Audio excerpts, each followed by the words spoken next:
Hello YouTube. I have a Toyota Sienna 2002. It's the same for the Toyota Camry V6, the Avalon, and the Highlander as well.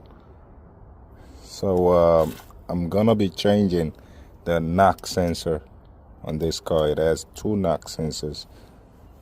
It's with a V6 engine, 3.0, but it's similar with the 3.3 as well. So on this car, the knock sensor is underneath the intake. So we'd have to remove the intake and then the one at the bottom as well. So I'm gonna be fast forwarding and take out all this thing out, and then I will show you guys where the knock. Alright guys, I'm back again with the knock sensor. So we got this stuff out, the intake plenum and the intake. We loosen out this fuel rail to get the fuel out or whatever. So now this is the knock sensor. Let me show you what it looks like. So I end up covering the intake so that nothing can go in, like dirt, something like that cannot go into the combustion chamber. So I already put a socket over it. It's a 27 socket.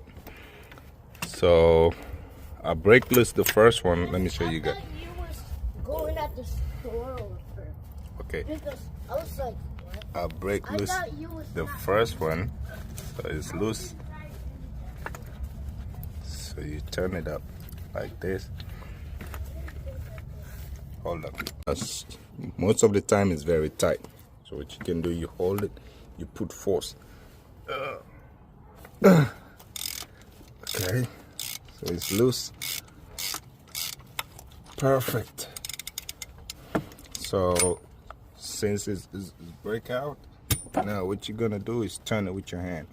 It will easily come out. Easily come out. That's the knock sensor. So now that's how you change a knock sensor on a 2002 Toyota Sienna. It's the same process with the Sienna, the Camry V6, and the Avalon. It's the same process. So what you do now is you put everything back in reverse order. But that's how you change your knock sensor. Thank you.